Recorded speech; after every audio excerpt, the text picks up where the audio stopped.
I want to thank my colleague from Nicholas for including me on this Adjourn in Memory. As we were discussing the possibility of doing this for Senator McCain, we felt that given his role in our democracy, it would be fitting and appropriate that he have a bipartisan Adjourn in Memory. I also rise to adjourn in memory of Senator John Sidney McCain of Arizona, who died last Saturday at the age of 81.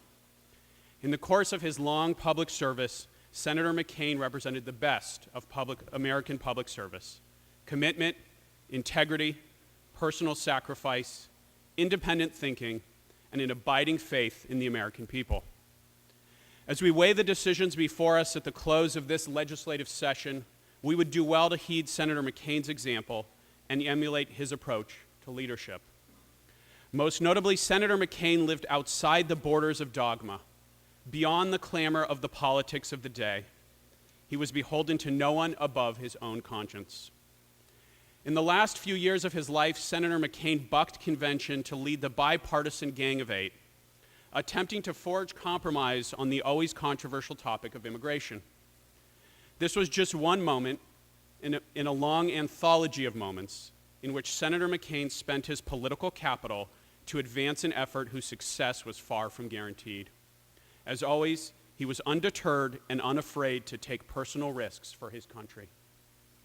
Throughout his career, Senator McCain rejected zealous tribalism and the politics of fear. I will never forget, and I imagine it's true of many of my colleagues, the moment during the 2008 campaign when a woman at a town hall asked a question about his opponent, Barack Obama, laden with racial innuendo. Senator McCain didn't flinch.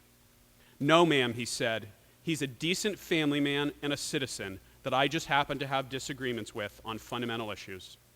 And then he moved on. That moment revealed everything one needs to know about John McCain's essential character.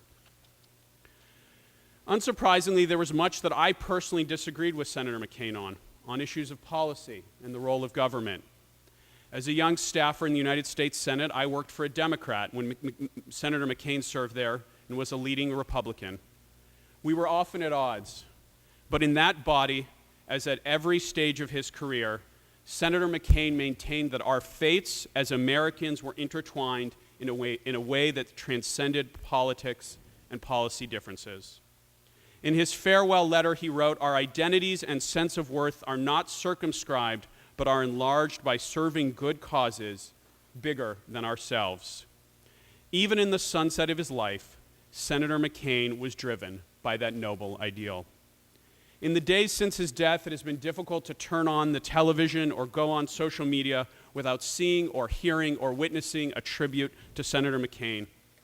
They have come from every corner of this country and from Americans of all backgrounds and faiths and political affiliations.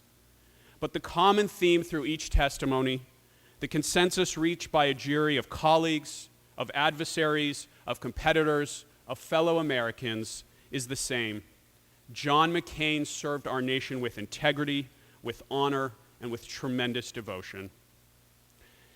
And I believe and hope and expect, as my colleague said, that his legacy, the way that he conducted himself in his personal life and in his public life, the way in which he sought to bring people together and to speak to our higher ideals, that legacy will be a guidepost for all of us. And his memory will be a blessing for our nation. So please join me today in adjourning in memory of Senator John McCain.